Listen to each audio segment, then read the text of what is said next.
Hi viewers, welcome to our channel. ప్రస్తుతం మనతో పాటు భారద్వాజ్ గారు సీనియర్ జర్నలిస్ట్ ఉన్నారు.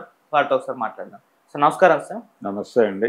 సార్ జూనియర్ అనే ఒక సినిమా ఇవాళ రిలీజ్ అయింది సార్. గాలి జనార్దన్ రెడ్డి గారి కుమారుడైన కిరీటి హీరోగా లాంచ్ అయ్యారు. సో మంచి ప్రమోషన్ అయితే చేయడం జరిగింది రాజమౌళి గారితో అండ్ వెటరన్ యాక్ట్రెస్ జెనీలియా కూడా ఉండడంతో కాస్త బజ్ అయితే ఏర్పడింది సినిమా పైన. మరి ఎలా ఉంది సినిమా, మీరు రివ్యూ ఏంటి సార్ ఈ సినిమా పైన? రాధాకృష్ణారెడ్డి అనేటువంటి వ్యక్తి డైరెక్ట్ చేశాడు ఈ సినిమాని. అయితే డైరెక్షన్ ఇవన్నీ పక్కన పెట్టేస్తే ఒక హీరోని లాంచ్ చేసేటప్పుడు స్టార్ హీరో కొడుకులైతే జనరల్గా మేమేమి ఈజీగా లాంచ్ చేయట్లేదు, ఏదో స్టార్ కిడ్ కాబట్టి మేము అలా వచ్చేయడం లేదు తెర మీదకి. హార్స్ రైడింగ్ నేర్చుకున్నాడు మావాడు, ఫైట్స్ నేర్చుకున్నాడు, డ్యాన్స్ నేర్చుకున్నాడు, ఇలా రకరకాలుగా చెప్తారు. చెప్పి నటనకి సంబంధించి కూడా తర్ఫీదు పొందాడు అనేది చివరిలో చెప్తారు. ప్రధానంగా ఈ హార్స్ రైడింగు, ఫైట్స్, దీనికి సంబంధించి డ్యాన్సులు, వీటికి సంబంధించిన జ్ఞానం ఉంది మా వాడికి అంటే స్టార్ కావడానికి అంతకు మించిన అర్హత ఉంటుంది అనేది ప్రోగ్రాం. దాదాపుగా ఈ సినిమా చూసిన తర్వాత కూడా నాకు అదే అభిప్రాయం కలిగింది. అంటే ఇతను ఒక బిజినెస్ టైకూన్ కొడుకు. గాలి జనార్దన్ రెడ్డి గారు జైలుకి కూడా వెళ్ళొచ్చినటువంటి పారిశ్రామికవేత్త, రాజకీయ పారిశ్రామికవేత్త. కాబట్టి ఆయనకు బ్రాహ్మణి స్టీల్స్ వ్యవహారం, రకరకాల వ్యాపారాలు, గందరగోళాలు చాలా ఉన్నాయి. ఈ నేపథ్యంలో తన కుమారుణ్ణి హీరోగా లాంచ్ చేయాలి అనుకుని చేశాడని నేను అనుకోను, కానీ ఆ కుర్రాడికి హీరో కావాలనేటువంటి కోరిక ఉంది. ఆ కోరికతో సినిమా చేద్దాం, సినిమా చేయాలంటే ఏం కావాలి, డ్యాన్సులు రావాలి, ఫైట్స్ రావాలి, ఇదే పద్ధతి, సేమ్ స్టైల్, హార్స్ రైడింగ్ రావాలి, మరొక రైడింగ్ రావాలి అనే పద్ధతిలో కొంత తర్ఫీదు పొందేసి అతను డైరెక్టర్ గారికి చెప్పింది కూడా అదే. నేను అద్భుతంగా ఫైట్స్ చేస్తానండి, డ్యాన్సులు విపరీతంగా నేర్చుకున్నాను అని. సో ఇవి రెండు ప్రధానంగా వచ్చినటువంటి హీరో పాత్రను పెట్టి సినిమా ఎలా తీయాలి అనేది అతని ప్రాబ్లం. ఆ ప్రాబ్లంతో అతను ఒక కథ లాంటిది రాసుకున్నాడు. ఇది టోటల్ కమర్షియల్ సినిమా. కమర్షియల్ సినిమాయే చేయాలి అంటే నిజానికి నటుడిగా ముందు జనాలకు పరిచయం కావాలి అంటే సినిమాలోకి ఎక్కాలంటే స్టార్ అవటం అనేది తర్వాత. స్టార్గా పుట్టాలి అని కోరుకోవటం ఇబ్బంది. నటుడు తర్వాత స్టార్ అవుతాడు. చాలామంది ఇప్పుడు ఎన్టీ రామారావు గారు తొలి రోజుల్లో చేస్తున్నటువంటి సినిమాల్లో ఆయన స్టార్ కాదు. పల్లెటూరి పిల్లలో కానీ లేకపోతే షావుకారు సినిమాలో కానీ ఆయన హీరోగా చేశాడు, కానీ స్టార్ కాదు. రాజు పేద ఈ సినిమాలన్నీ అలా చేసుకుంటూ వెడుతూ క్రమంగా స్టార్డమ్ వచ్చిన తర్వాత ఆయన స్థాయి పెరిగింది. స్టార్ అని ఆయన కూడా అనుకోకపోవడం వల్లనే తోడు దొంగలు లాంటి సినిమాలో వృద్ధ పాత్ర కూడా చేస్తాడు. రాజు పేద సినిమాలో ఒక పిల్లవాడికి తండ్రి పాత్ర కూడా చేసేసాడు. ఏం మొహమాట పడల. నటుడిగా ముందు మార్కులు కొట్టేస్తే ఆ తర్వాత స్టార్డమ్, ఆ గొడవ వేరు అని. చివరి వరకు కూడా తనలో నటుడు స్టారు ఇద్దరు ఉన్నారని అనుకునేవాడు ఆయన. అక్కినేని నాగేశ్వరరావు కూడా అంతే, కృష్ణ గారు కూడా అంతే. నటుడిగా తన్ని తాను ప్రూవ్ చేసుకున్న తర్వాత స్టార్డమ్ గొడవ అని అనుకున్నారు అందరూ, చిరంజీవితో సహా. కానీ స్టార్ కిడ్స్ మాత్రం అలా అనుకోలేదు. నాగార్జున లాంచింగ్ ఎలా అని నాగేశ్వరరావు గారు కూడా ఒక యాక్షన్ సినిమా వి మధుసూదన్ రావు గారి డైరెక్షన్లో అలా అనుకునే డిజైన్ చేశారు. అలాగే కృష్ణ గారు కూడా వాళ్ళ పెద్ద అబ్బాయిని అలాగే లాంచ్ చేశాడు. కాకపోతే కృష్ణ గారి పెద్ద అబ్బాయిని ఆయన లాంచ్ చేయడానికంటే ముందే నటుడిగా దాసరి గారు లాంచ్ చేశాడు. దాసరి గారు నీడ అనే సినిమాలో అతన్ని నటుడిగా, అతనిలో నటన ఉంది, అతన్ని ఉపయోగించుకుంటే ఇండస్ట్రీకి ఉపయోగపడే నటుడే అనే విషయాన్ని చెబుతూ సినిమా తీశాడు ఆయన. ఇలా చాలామంది. కానీ ఇక్కడ గాలి జనార్దన్ రెడ్డి గారి కుమారుడు స్టార్గా ఉద్భవించాలి అనుకున్నాడు. ఉద్భవించటం లేదు, సంభవించటం. ఒక స్టార్గా సంభవించాలి అనుకున్నాడు అతను. అనుకుని ఒక ఫక్త్ కమర్షియల్ సినిమాతో లాంచ్ అయ్యాడు. లాంచ్ అయింది అంటే నటుడిగా ప్రూవ్ చేసుకుని తర్వాత స్టార్డమ్ ఇవన్నీ కాదు, స్ట్రైట్ స్టార్ అనుకున్నాడు ఆయన. అందుకని నటనకి సంబంధించిన వ్యవహారాల గురించి పెద్దగా ఆయన పట్టించుకోలేదు. ఈ సినిమాలో నటుడిగా అతను ఏమీ లేదు, కాకపోతే అతనికి డ్యాన్స్ అద్భుతంగా తర్ఫీదు ఇచ్చారు. కొంచెం బాడీ లాంగ్వేజ్లో ఎన్టీఆర్ కనిపించాడు, జూనియర్ ఎన్టీఆర్. డ్యాన్సులు చాలా అద్భుతంగా చేశాడు. శ్రీలీలతో పోటీపడి కాదు, శ్రీలీలను మించి కూడా డ్యాన్స్ చేశాడు. కాబట్టి అతనికి విద్య నేర్పినటువంటి గురువుల్ని మెచ్చుకోవాలి ఈ సినిమా చూసిన తర్వాత. అలాగే యాక్షన్ ఎపిసోడ్స్ బాగా చేశాడు. హీరోయిజం ఎలివేట్ చేయడానికి ఒక బలమైన కథ ఉండాలి, ఒక కథ లాంటిది ఏదో ఉండాలి అనేది ఆ ప్రయత్నంలో భాగంగా ఒక గ్రామీణ నేపథ్యాన్ని ఎంచుకున్నారు. ఆ గ్రామీణ నేపథ్యానికి వెళ్ళటానికి ఒక లీడ్ హీరోయిన్ పనిచేసేటువంటి ఆఫీస్లో హీరో గారు కూడా పనిచేయటం, అక్కడ ఇన్ఛార్జిగా ఉన్నటువంటి ఒక జెనీలియాతో ఒక క్యారెక్టర్ చేయించారు. ఆవిడకి ఒక ప్రాబ్లం ఉంటుంది, ఆ ప్రాబ్లం ఒక ఊరితో ప్రాబ్లం, ఆ ఊరితో ఎందుకు ప్రాబ్లం అనేది సినిమా కథ. అక్కడికి వెళ్ళాల్సి వస్తుంది, తనకి నచ్చని ఊరికి తనకి నచ్చని వ్యక్తితో కలిసి వెళ్ళాల్సినటువంటి ఒక పరిస్థితి. హీరోతో కలిసి వెళ్ళటం, హీరో ఆవిడకి నచ్చడు, తనకి నచ్చని వ్యక్తి తనకు నచ్చని ఊరు, ఇతనితో కలిసి ఆ ఊరికి వెళ్ళాల్సి రావటం, ఆ ఊళ్ళో వ్యవహారాలు, ఈ నేపథ్యం అంతా కూడా మనకి మహేష్ బాబు గారు నటించినటువంటి మహర్షి శ్రీమంతుడు ఆ ఛాయల్లో నడుస్తుంది అక్కడ కథ. సో ఆ ఏరియాలో జెనీలియాతో కొంత సెంటిమెంటు ఎమోషను అవేవో పండింపజేసేటువంటి ప్రయత్నం ఒకటి జరిగింది. ఇదంతా సెకండ్ హాఫ్ కసరత్తు. ఫస్ట్ హాఫ్ టోటల్గా ఫిల్లింగ్ కోసం కేటాయించారు. సెకండ్ హాఫ్ అనేది ఉండాలి కాబట్టి ఫస్ట్ హాఫ్ ఒకటి ఉండాలి అన్న పద్ధతిలో డిజైన్ చేసుకున్నాడు. కానీ అతను ఎమోషనల్గాను ఇతరత్ర సెంటిమెంటల్గాను కనెక్ట్ చేయాలనుకున్న వ్యవహారం అంతా సెకండ్ హాఫ్లో పెట్టుకున్నాడు.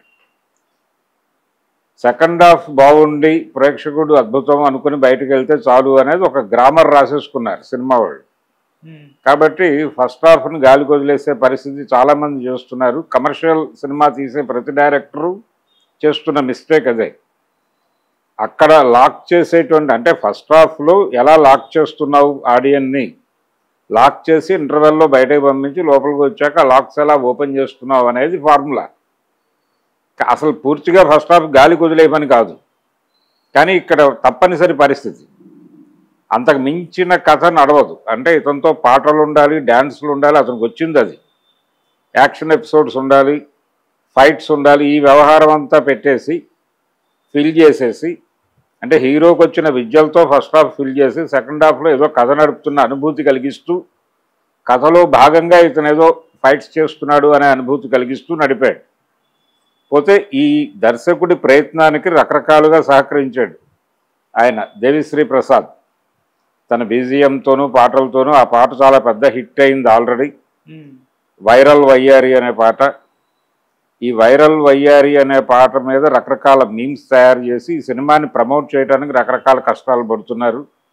అందులో భాగంగా శ్రీలీల గారి అమ్మమ్మ గారితో ఒక వీడియో చేసి కూడా బయటకు వదిలారు. నువ్వే వైరల్ వయ్యారట కదా అని శ్రీలీల ఆవిడ అడగటం, ఆవిడ లేదు లేదు నేను కాదు నువ్వే అనటం, ఇలా ఈ రకరకాల ప్రమోషనల్ యాక్టివిటీలో భాగంగా ఈ సినిమాని జనానికి ఎక్కించే ప్రయత్నం కూడా బలంగా చేశారు.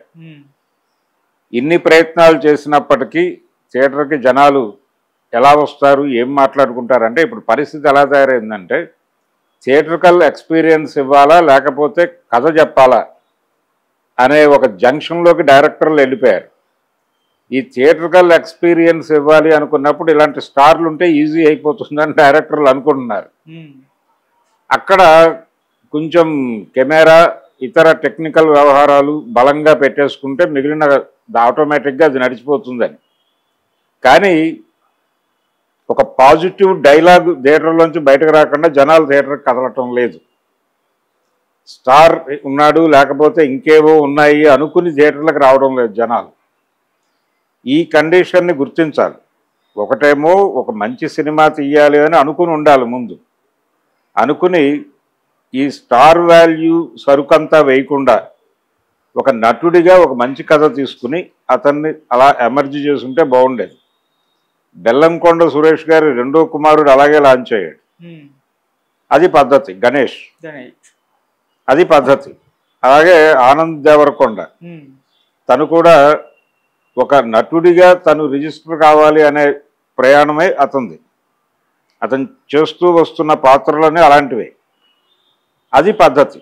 అలా లాంచ్ చేసి నెమ్మదిగా ఈ మెటీరియల్ కూడా ఉంది తన దగ్గర అని చెబుతూ అటు కమర్షియల్ వైపు నడపటం.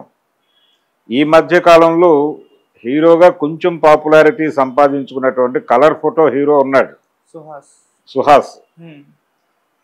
అతను 2 సినిమాలు, అతను సక్సెస్ఫుల్ సినిమాలు 2 కథను నమ్ముకుని కథలో ఒక పాత్రగా నడిచినవే, అంబాజీపేట బ్యాండ్ పార్టీతో సహా. అయితే నెమ్మదిగా తనకు ఒక ఐడెంటిటీ వచ్చేసింది అనుకున్న తర్వాత నెమ్మదిగా కమర్షియల్ వేలో కూడా తను అంటే ఎలివేట్ అవ్వాలి అనే ప్రయత్నంలో మన ఒక సినిమా చేశారు. అది ఆశించిన స్థాయి, ఆ ముందు సినిమాల స్థాయిలో నిలబడాల. అంటే ఇంకా టైం ఉంది అతనికి. అంటే ఇప్పుడు ఈ ప్రయాణం చూస్తే, ఈ వీళ్ళు తీసుకుంటున్న మలుపులు చూస్తే, జనాల నుంచి వస్తున్న రిజెక్షన్ చూస్తే, ఈ రకమైనటువంటి యాక్షను, హడావిడి, పాటలు ఇవి మాత్రమే ఉంటే జనం థియేటర్లకు వచ్చే పరిస్థితి ఉన్నట్టుగా కనిపించడం లేదు. బహుశా అందుకనేమో స్టార్ హీరోల సినిమాల్లో పాటలు తగ్గుతున్నాయి గతంలో కంటే కూడా. కొన్ని సందర్భాల్లో పెడుతున్నారు కానీ చాలా సినిమాల్లో తీసేసే నడుపుతున్నారు. ఇది గుర్తించాలి. ఇది గుర్తించి హీరోని, ఒక పెద్ద హీరోని పెద్ద హీరోని అనుకోకుండా లాంచింగ్ హీరో, ఒక నటుడిని మనం పరిచయం చేస్తాం. ఆ నటుడిలో ఈ క్వాలిటీస్ కూడా ఉన్నాయి అని చెప్పుకుంటూ వెడుతూ క్రమంగా ఒక కమర్షియల్ సినిమా కథ లేకుండా కూడా నడిపి సినిమా సక్సెస్ చేయొచ్చు. చిరంజీవి చేసింది అదే. చిరంజీవి దాదాపు తను ఎంట్రీ ఇచ్చిన తర్వాత 7-8 ఏళ్ళు క్యారెక్టర్స్తోనే వెళ్ళాడు. ఆ తర్వాత నెమ్మదిగా అభిలాష, ఈ సినిమాల తర్వాత మంత్రి గారి వియ్యంకుడు, ఖైదీ ఇవన్నీ పడిపోయిన తర్వాత నెమ్మదిగా కథ లేకపోయినా పర్లేదు హీరో మీద నడిపేయచ్చు సినిమాని అన్న తరహా సినిమాలు అప్పుడు చేశాడు. అవి కూడా తక్కువే. అలాంటివి ఒక 4-5 చేసి మళ్ళీ ఒక పెర్ఫార్మెన్స్ ఓరియంటెడ్ రోల్ ఎంచుకుని మళ్ళీ నేను నటుండే అనే విషయం గుర్తు చేసుకుంటూ అలా నడిపాడు కెరియర్. అది రూటు. ఆ రూట్ పట్టుకోకుండా వదిలిపెట్టేసి స్టార్గా బోర్న్ అంటే, స్టార్గా సంభవిస్తాను ఉద్భవిస్తాను అంటే కష్టం. ఈ జూనియర్ సినిమా అలాంటి ప్రయోగము, ప్రయత్నము. ఈ ప్రయత్నంలో అంటే ఇది ఒక కూరలో ఏమేమి వేయాలని మాన్యువల్లో ఉందో, అంటే ఒక వంటల పుస్తకం దగ్గర పెట్టుకుని పద్ధతిగా వాళ్ళు చెప్పిన పద్ధతిలో 50 గ్రాములు 100 గ్రాములు తూచి వేసేసి వంట చేసినట్టుగా తయారైంది సినిమా. అంతకు మించి ప్రత్యేకత ఏమీ లేదు సినిమా. విపరీతంగా కష్టపడ్డాడు హీరో. అంటే తనకు వచ్చిన విద్యలు కెమెరా ముందు ప్రదర్శించడానికి అతను కష్టపడ్డాడు. అతని విద్యలు ప్రదర్శింప చేయడానికి అవకాశం కల్పించాను అనే ఆనందంలో డైరెక్టర్ గారు ఉన్నారు. హీరో గారు అలా డ్యాన్సులు చేయడానికి సహకరించారనేటువంటి ఆనందంలో హీరోయిన్ గారు ఉన్నారు. హీరో గారు యాక్షన్ ఎపిసోడ్స్, సెంటిమెంట్ పండించడానికి ఒక విలేజ్ కథలో భాగమయ్యారని రవిచంద్రన్ లాంటి వాళ్ళు కూడా అనుకునే పరిస్థితి కల్పించారు. అలా జూనియర్ అనే సినిమా సబ్ జూనియర్గా మారింది. ఇది అంటే సాధారణ ప్రేక్షకులు థియేటర్కి వెళ్ళి ఈ సినిమాని, అంటే ఇప్పుడు జనాలు ఇంప్రెస్ కావాలంటే ఒక పాయింట్ ఏదో కావాలి వాళ్ళకి. పాయింట్ లేకుండా మేము ఏదో నడిపేస్తాం సినిమా అంటే, సినిమాని అలా చూడటానికి జనం సిద్ధంగా లేరు. కారణం ఏంటంటే ఓటీటీల ద్వారా వీళ్ళ టేస్టుల్లో మార్పులు వచ్చేసినాయి. ఒకప్పుడు నడిచాయి ఇలాంటి సినిమాలు, కానీ ఇప్పుడు నడిచే పరిస్థితి లేదు. ఈ రియాలిటీని కూడా గుర్తించాలి. ఈ రియాలిటీ లేకపోవడం వలన సినిమా థియేటర్లో పెద్దగా పెర్ఫామ్ చేసే అవకాశం లేదు. ఏదో ఒక సినిమా రిలీజ్ అయింది, వెళ్ళిపోయింది, కొంత డబ్బులు సర్క్యులేట్ అయినాయి, కొంతమందికి ఉపాధి దొరికింది ఆ సినిమా ద్వారా, అంతవరకు మాత్రమే. జెనీలియా మళ్ళీ ఒకసారి తెర మీద కనిపించింది. కాసేపు ఆవిడని చూసి జనాలు ఎంటర్టైన్ అయ్యారు. ఒక్కసారి పాత ఆనాటి ఆవిడ డైలాగులు, సరదాగా 4 కబుర్లు చెప్పుకుందామా, కాఫీ తాగుదామా టైప్ డైలాగ్స్ ఏవో ఉన్నాయి ఆవిడవి. ఆ డైలాగ్స్ అవి ఒకసారి గుర్తు చేసుకుని థియేటర్ నుంచి బయటకు రావడం తప్ప ఏమాత్రము ప్రేక్షకుల మీద ప్రభావం వేయని సినిమాగా జూనియర్ అనే సినిమా మిగిలిపోయింది. 2 ఇవ్వచ్చు. Thank you so much sir. Thank you.